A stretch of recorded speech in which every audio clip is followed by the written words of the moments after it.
একটা জম্বিওয়ালা ফিল্ম দেখলাম। হ্যাঁ, তো মুভিটার নাম হচ্ছে 28 years later the bone temple. মুভিটা কেমন লাগলো তারই একটা অল ওভার রিভিউ দেবো।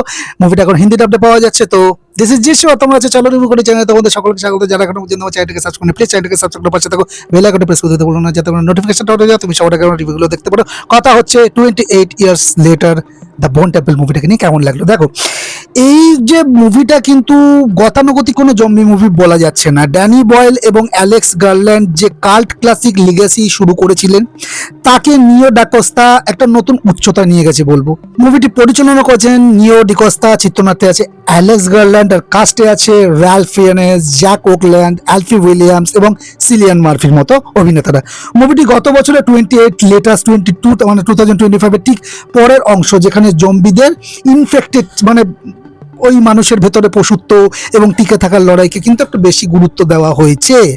ডক্টর কেলসনের চরিত্রে র্যালফ ফিয়েন্স এক কথায় দারুণ লেগেছে আমার। তার তৈরি করা বোন টেম্পল বা হাড়ের মন্দির মুভিটির থিমেটিক গভীরতা বাড়িয়ে দিয়েছে। তার অভিনয় একধারে যেমন শান্ত, তেমনি কিন্তু ভীতিকর, অস্বস্তিকর বটে।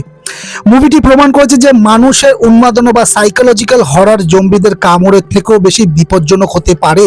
বিশেষ করে জিম্মি ক্রিস্টাল চরিত্রে জ্যাক ওকল্যান্ডের ক্রূরতা তোমাকে কিন্তু স্ক্রিনে আটকে রাখবে।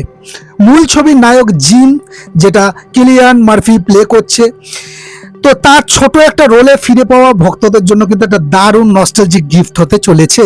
নিও ডাকোস্তা আইফোন 15 প্রো ছেড়ে এবার বড় স্কেলে শ্যুট করেছেন। মুভিটির ভিজুয়াল অনেক বেশি ডিটেলড এবং ভাইব্রেন্ট। নেগেটিভ ইস্যু যা আমার লেগেছে, দেখো, যারা খুব বেশি অ্যাকশন বা জম্বি তাড়া করা দৃশ্য আশা করছো, তারা কিন্তু কিছুটা হতাশ হতে পারে। মুভিটা অনেক জায়গায় স্লো বার্ন এবং ধীর গতির হয়েছে। আর মুভিটি জম্বি হররের চেয়ে বেশি পলিটিক্যাল ড্রামা হয়ে দাঁড়িয়েছে। অনেকের কাছে মনে হতে পারে মূল ঘটনা থেকে গল্পটি কিছুটা দূরে সরে যাচ্ছে। যেহেতু এটা একটা ট্রিলজির অংশ, তাই অনেক প্রশ্নের উত্তর কিন্তু এখনো মেলেনি। শেষটা তোমাকে কিছুটা অতৃপ্ত এখনো পর্যন্ত তো রাখবে।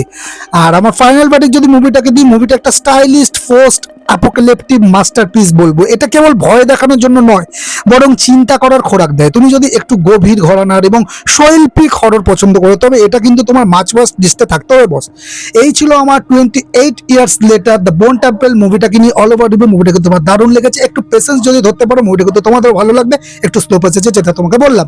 আর কিছু জিনিস এখনো পর্যন্ত কিন্তু ওপেন রাখা হয়েছে, সেগুলো নেক্সট পার্টের জন্য কিন্তু আমাদের অপেক্ষা করতে হবে।